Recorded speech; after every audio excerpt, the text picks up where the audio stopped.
Even after the dust has settled around the New Orleans Saints quarterback battle, 3 quarterbacks still could end up on the 53-man roster. We got all of that and a whole lot of lagniappe on today's roster projection episode of Locked On Saints.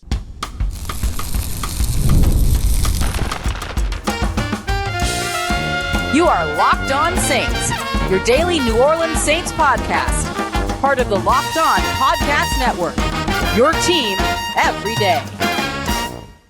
What is good, Who Dat Nation and Who Dat family? I am your host, your friend, Ross Jackson, New Orleans native, your New Orleans Saints expert and credentialed member of the media covering those New Orleans Saints as a Saints beat writer over at LouisianaSports.net. And on today's episode of Locked On Saints, we're breaking down my first 53-man roster projection. We'll take a look at some of the wild cards that could kind of grab some roles or change conversations with some strong preseason performances, including Jake Haener's wild card, which could be a trade market. Why a few different players, including Isaiah Foskey on the defensive side, I'm not so sure make the cut. And we're kicking everything off with quarterbacks and even running backs. A little bit hard to project in this 53-man roster. Let's break it all down here as we get started with today's show. We appreciate you very much, as always, for making us your first listen of the day and being an everydayer here on the show, which is a proud part of the Locked On Podcast Network, your team every day. So I have my 53-man roster projection, which will be published later on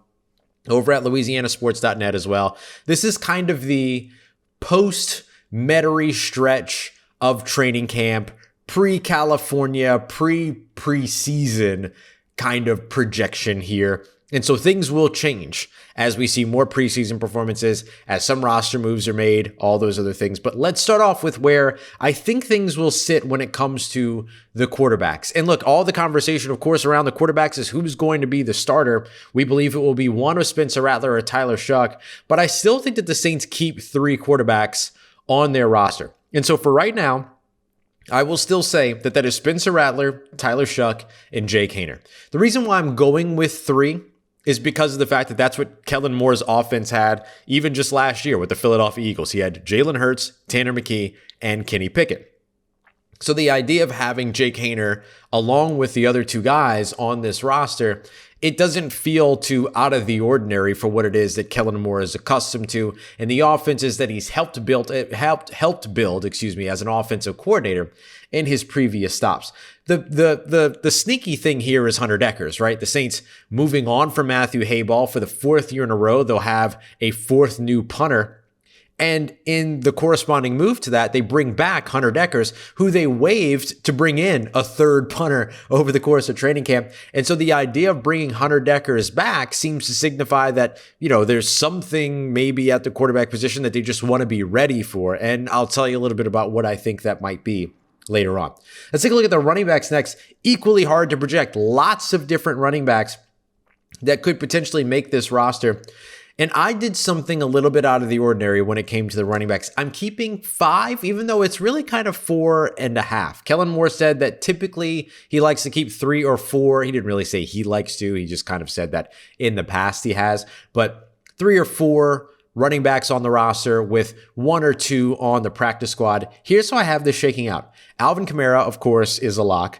Kendre Miller, I'm going to go with Clyde Edwards-Helaire, Devin Neal, and I'm going to add in Velus Jones Jr. And the reason why I'm adding in Velus Jones Jr. is because the more you can do, the more likely you are to make an NFL roster. And so I actually have him being the 5th running back, but his ability to play wide receiver as well and contribute in special teams is a big reason why I have him potentially making this roster as well. Now, I could easily see the Saints saying, you know what? Velus Jones Jr., Clyde Edwards-Helaire, picking one of them and try to get the other one to the practice squad. You can absolutely do that. Those guys are veterans. I believe they don't have to clear waivers. Clyde Edwards-Helaire definitely does not. And so that makes things a little bit easier if you want to try to slide them over to the practice squad and everything. That would be much more challenging with a Devin Neal or even a Marcus Yarns, who I am subjecting to waivers here in this situation. But as an undrafted free agent, I'm not super worried about it. But like Devin Neal, who everybody thought was going to be a 4th round pick, ends up dropping to the 6th round, maybe tells you that the NFL maybe didn't view him the way that we all thought that they would view him. But at the same time, if you subject him to waivers, they might view him that way now. So you want to be very careful about that. So I think Devin Neal still makes this roster, even though he's dealing with that hamstring injury. The same thing happened with Mason Tipton last year. He was dealing with an injury, didn't get an opportunity to participate in the preseason at all, and still ended up making that roster. Let's go to wide receivers next. Knowing that Velus Jones Jr. kind of has that Ty Montgomery sort of versatility that can contribute here in a pinch if needed, I'm going to go Chris Olave, Rashid Shaheed, Brandin Cooks. No surprises there. Mason Tipton. And then in a little bit of a surprise, because I think a lot of people are putting Cedric Wilson Jr. here because of his familiarity and sort of comfort with and previously existing relationship with Kellen Moore, I'm going Dante Pettis. Dante Pettis is another example of one of those players that the more you can do, the better off you are in terms of your chances to make a roster. And him being the only other returner that has been solidly, consistently in the rotation, along with Rashid Shaheed, and him contributing at that capacity last year on the unofficial depth chart, which I know is unofficial, but on the unofficial depth chart, he's the only other returner listed. I'm going to roll with Dante Pettis for right now, because I also know that wide receiver coach Keith Williams absolutely loves him, his ability to run routes, all those other things. So I'm actually going to go with Dante Pettis as opposed to Cedric Wilson here as the 5th wide receiver. We'll be discussing more of the other wide receivers that got left off of this list a little bit later. Tight ends, knowing that Taysom Hill and Foster Moreau are on the physically unable to perform list, I'm going to assume that they start the season there as well. We'll see, but I'm going to assume that they start the season there as well. If they do, then I'm going Juwan Johnson, Jack Stoll, and then Michael Jacobson. If, let's say, Foster Moreau is ready to go, then I think that you end up seeing, instead of Jacobson, you see Foster back on the roster. If somehow or another Foster and Taysom are good to go, then I think that's probably where you see one of those numbers get stolen from like that, my group of 5 running backs probably becomes a more sensible 4 in that situation. And then you keep Johnson, Stoll, Morrow, as well as Hill. And so that's certainly the way that's kind of the way that I would see that working out. All right, finally, let's look at offensive line here as we wrap up the offense. Your starting offensive line is set. Kelvin Banks Jr. is your left tackle. Trevor Penning is your left guard. Eric McCoy is the center. Cesar Ruiz is right guard. And Ntaliese Fuanga is there at right tackle. That's going to be your starting 5. That's not changing. No one's trying to hide that. There's no shuffling that's going on the way that we were told that there would be rotations on the first team offensive line that only started Tuesday. Yeah, Tuesday is when that started. And so I think we know what this offensive line looks like. So now you're just looking at who are the backups. And so again, I'm going with the rule. The more you can do, the better. Will Clapp can play center as well as guard. He's been a little bit kind of under-delivering so far, it looks like, on snaps, but we'll see where things go there. Dylan Radins can play tackle and guard. He can play either one of those guard spots for you. Landon Young, same thing. Probably your swing tackle right now as well. So he's your 6th offensive lineman. He can play tackle and he can play guard as a backup. And then I'm going to go with Shane Lemieux, who again can play center and can play guard. Gives you another option there as well. So I'm keeping 9 offensive linemen. Maybe that's a little bit too much, but that gets us to 25 on offense. It gives me 25 on defense with the 3 special teamers that we know that we're going to have on this list. Blake Grupe at kicker. I'm going to hold on to the punter for right now. And then Zach Wood is your long snapper. So we'll see where things go. Let's turn our page now over to the defensive side and the punter so that I can tell you all about why I think some of the tip players that were on last year's team are about to get bounced. We got that coming up for you next as we continue on with today's episode of Locked On Saints, part of Locked On Podcast Network, your team every day. Today's episode of Locked On Saints is brought to you by our friends over at FanDuel. Summer sports are underway, and that now includes the NFL preseason. 3 games tonight. So if you want to bet on some preseason action, you got a lot going on. The Indianapolis Colts, 5.5-point favorites over the Baltimore Ravens. Cincinnati, 5.5-point favorites over the Philadelphia Eagles. Las Vegas Raiders, 4.5 points over the Seattle Seahawks. You can get into all of that and much more WNBA action, the MLB, golf, whatever it is that you're into. to. You can find it all over at FanDuel today. And of course, with that fantastic FanDuel Sportsbook app, it keeps everything in your pocket, super easy to monitor, especially live betting, like the app and live betting, some of my favorite stuff you can find there. So whether you're looking for a same game parlay or just want to bet on your favorite team, you can find it all over at FanDuel. New to FanDuel? Well, new customers can bet just $5 and get $150 in bonus bets if you win your first bet. Open up the FanDuel app today or visit FanDuel.com. That's FanDuel.com to get started. All right, family, flipping the page over to the defensive side of our projections, looking at edge rusher, defensive tackle, linebacker, cornerback, and safety. And there's a few names that I had to leave off of this list based on what we've seen so far throughout training camp that were on the roster last year. And the first player that I want to talk about should be of no surprise if you've been catching the show lately and you're an everydayer. I can't really find a way to put Isaiah Foskey on this roster right now as one of the Saints edge rushers. He just has not stood out. He has not turned the corner that we've expected. Consider him one of the wild cards that we'll circle back to at the end of this episode. With a strong preseason game, maybe he has the opportunity to change some minds, but for right now, he has not changed those minds. So this is a preseason, post-opening portion of training camp, 53-man roster. So there's still time, still absolutely time. But for right now, based on what I've seen so far, here are my 5 edge rushers that I'm keeping. And by the way, this is split out perfectly. 5, 5, 5, and 5, and 5. That might not be realistic. So, something to keep in mind. But Chase Young, Carl Granderson, Cam Jordan. You know that those are the guys at the top when it comes to edge rushers. The next 2 that I have, Chris Rumph, that's an easy decision for me. This guy deserves a roster spot. He has earned a roster spot. He has familiarity with Brandon Staley, and he has looked pretty solid here throughout training camp. I don't think that he's going to challenge any of those other top 3 guys for snap percentage and everything like that, depending on the role that Cam Jordan is given, but he's still somebody that's going to be able to rotate and contribute when necessary. So very excited to see more of him. And then just looking at the history of covering this team. I know it's a different staff, but just the history of covering this team and doing 53-man roster projections and things like that. There's always the undrafted free agent that performs and performs and performs that doesn't end up making the roster. Like you go all the way back to Emmanuel Butler, you go all the way back to some of these other guys, and it's always like, oh, well, you can't send them to waivers. They'll never make it through. They'll never make it to the practice squad. And then they almost always make it to the practice squad anyway. So for right now, I'm going to keep Fadil Diggs, the 7th round pick, on the roster. I'm going to risk sending Jasheen Davis onto waivers and then bringing him back for the practice squad. More than likely, if the Saints did it, it would probably work out just fine because it almost always does. It's something we always make a big deal about that almost never comes to fruition, about a player picking up another or being picked up by another team. I guess maybe Trill Williams is like one of the fewest examples, but this is probably the first time you've thought about Trill Williams since that moment. So I don't think you got too much to worry about there. So I go Young, Granderson, Jordan, Rumph, Diggs, keep the draft investment there, but then, bring the undrafted guy back over to the practice squad. And I think Jasheen Davis absolutely deserves it, by the way. He's had a great camp so far, playing in that second and third team rotation, mostly in the third team. And so continuing to develop him could be a really, really wise move by New Orleans.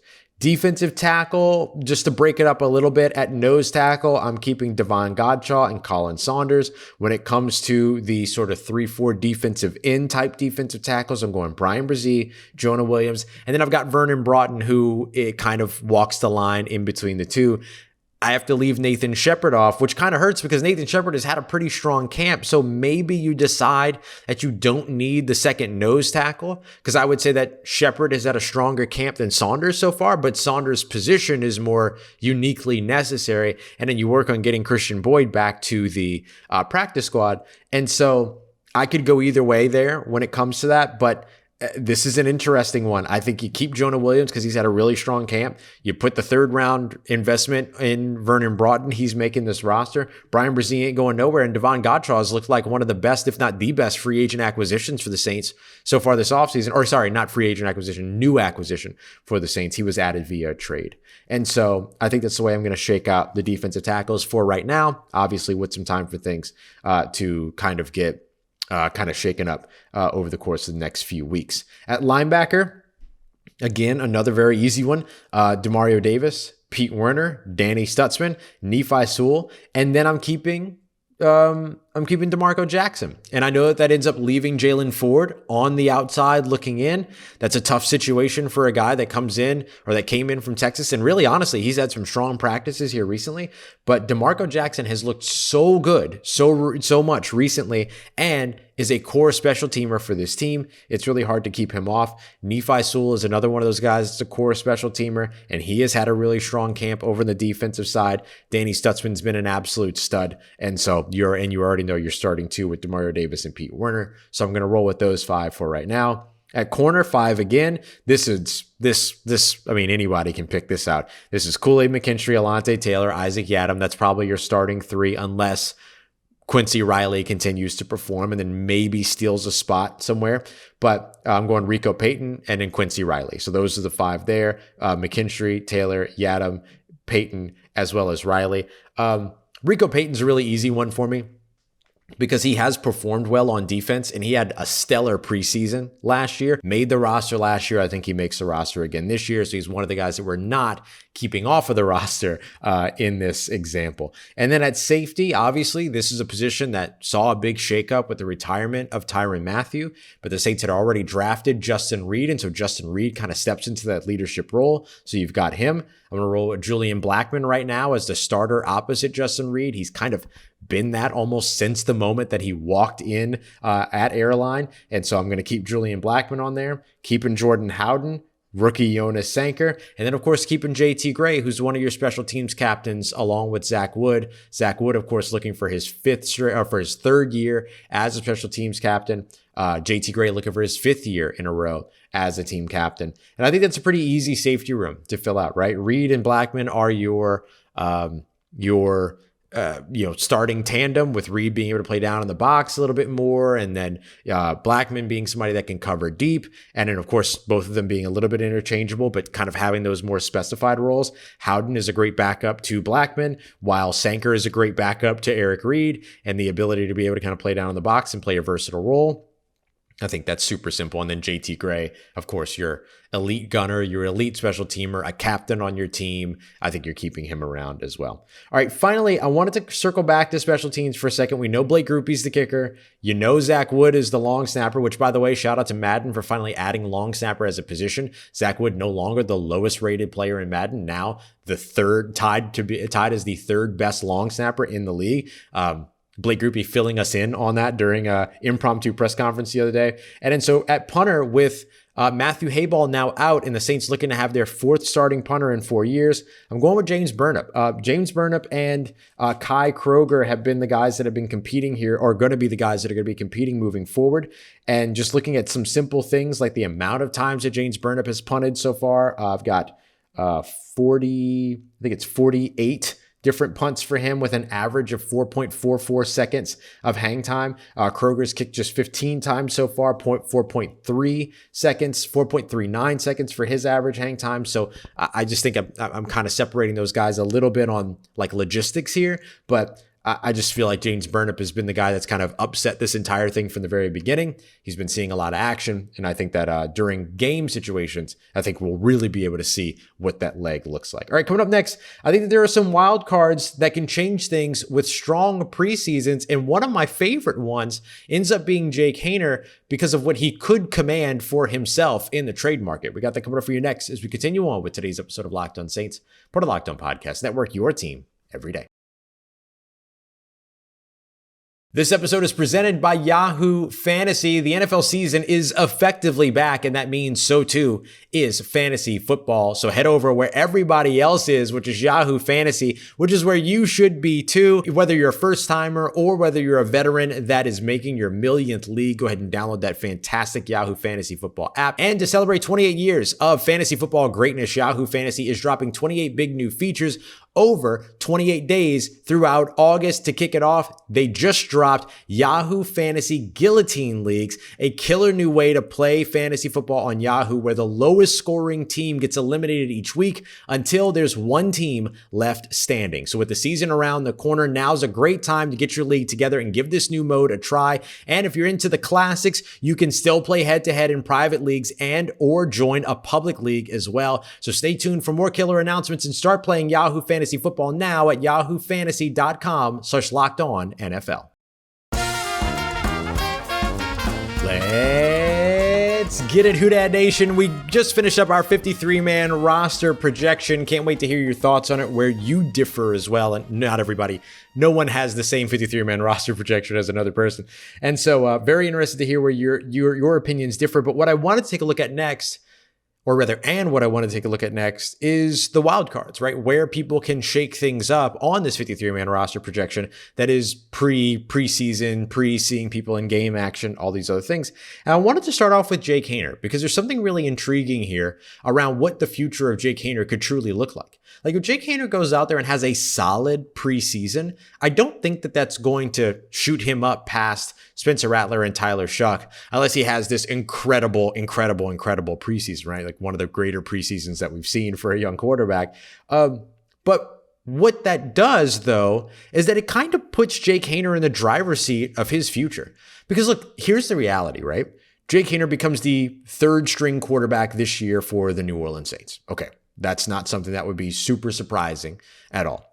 But then that means that the guy who wins the battle, the other guy that didn't, right, Tyler Shough or Spencer Rattler, they become the immediate backup to the starter. And then there's going to be a lot of potential switching or a conversation about, when each of those players ends up getting their opportunities. And so Jake Haener just kind of gets pushed off to the side in that case.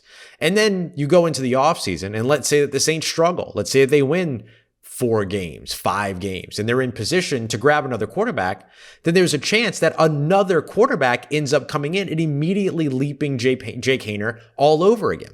And so if Jake Haener has a pretty strong performance during the offseason, like strong to his standard, there's a chance that he could potentially say, you know what, I want an opportunity to go and compete for a backup job and potentially compete for a starting job or be around just in case like there's an injury or something like that. But I want to go and be a backup somewhere where I'm the immediate backup. And there's a really interesting landing place where that could happen.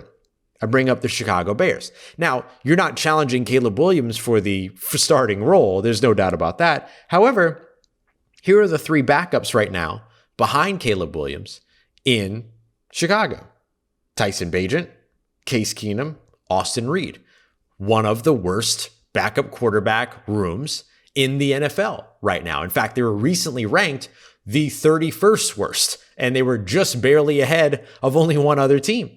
And no, that team was not the New Orleans Saints. And so you have the head coach or former head coach that drafted Jake Haener there right now in Chicago as the defensive coordinator. Is there a chance that Dennis Allen whispers in Ben Johnson's ear and says, go get that guy, and then they go and get a guy like Jake Haener and bring him in to be the bona fide backup quarterback, no questions asked, to Caleb Williams? It's a pretty sweet setup for Jake Haener in that case. And listen, what I'm talking about right now is not about the Saints trying to trade him or wanting to trade him or wanting to get rid of him or anything like that. I'm creating this scenario wherein Jake Haener performs well enough to say, I want to go somewhere else, where he gets to make that call for himself, where he gets to go and compete for something else somewhere as a backup, not necessarily as a starter, but as a backup. By the way, I think it was the Houston Texans that were ranked the worst backup quarterback situation in the NFL. And so there are teams where he could potentially go on and be the number 2 quarterback immediately. And so I think if the Saints wanted to oblige that and get something back, knowing that they could potentially go back to the quarterback market again next year anyway, I think that could be a win for all sides if Jake Haener has a strong performance, but not a strong enough performance to take over the starting or backup role here in New Orleans. All right. Bub Means has had a kind of surprisingly quiet training camp so far, after an OTA and minicamp period where he looked really, really good. And so I think that he's another guy that can create a bit of a shakeup over the course of the preseason, right? He's somebody that this team has drafted and has invested in, that, battled some injuries last year, but is back healthy now. So if he goes out there and shows that he can, be a little bit more present than he has been throughout training camp thus far, and some of that comes with opportunity as well, and then making good on those opportunities, then maybe he ends up kind of talking himself into that Dante Pettis, place where I put Dante Pettis, and a lot of people are putting like Cedric Wilson Jr. Cedric Wilson Jr. could certainly do that as well. So definitely something to watch over at wide receiver. I think wide receiver, running back, two really intriguing positions to watch when it comes to the preseason, because of how the preseason games could have an impact on the 53-man roster. We don't really know what the run game looks like for New Orleans. And so getting an opportunity to see it in live action could change everything about how we feel about the run game, but also the individual running backs and what the hierarchy looks like there. I think there's some truth to that when it comes to the wide receivers as well. How about tight end Mason Pline? Just recently signed by New Orleans, but at 6'7", 260 pounds, the Saints don't really have a big physical red zone threat. Could he end up being that guy? If he ends up showing up big for the Saints during the offseason or during the preseason, and Foster Moreau as well as Taysom Hill start the season on physically unable to perform, could he challenge a guy like Michael Jacobson, who has a similar build for a similar role? Definitely one to watch. I'm excited to watch both Michael Jacobson and Mason Pline over the course of the preseason. Let's jump over to the defensive side now. Fadil Diggs, Jasheen Davis, Isaiah Foskey. All three of them have a potential here to really shake things up over on the defensive side. Fadil Diggs can just continue to build on the flashes that he has shown, particularly late here in camp. Jasheen Davis, same thing, can continue to build a little bit of that consistency and those flashes that build consistently in the flashes that he's shown. And of course, Isaiah Foskey could finally get the opportunity to show that he has turned a corner. We haven't seen it in training camp so far, but if he does it in game, it's definitely something you're going to be looking forward to and looking for there. Finally, a couple of safeties to watch. Terrell Burgess, Ugo Amadi, special teams, slot versatility, the ability to play down in the box as a safety, the ability to cover deep. These guys have landed a lot of places because of all the different ways they can contribute. If they don't make the roster, they're shoe-in practice squad vets for sure, but definitely have an opportunity here over the course of the preseason because of all the different ways that they can impact, much like we talked about with Velus Jones Jr., with Shane Lemieux, like we talked about with Jonas Sanker, even though there's no question around that. These guys could go out there and show a little something that ends up taking them from practice squad shoe-ins to potential roster spots here in 2025. All right, that's our 53-man roster projection. We'll be back later on tonight, 9 p.m. with the Squad Show, recapping the first practice out here in California. We appreciate you very much, as always. Make us a part of your day, part of your routine for saying yes to me on the show. If you see me, please say hi. And if you need anything else around your New Orleans Saints in between these episodes, make sure you follow me on your favorite social media at Ross Jackson, NOLA. Hit me up. Learn how the family's doing, learn how you living. Let me know how you momming them. And Trust You That Nation, I'll holla at you.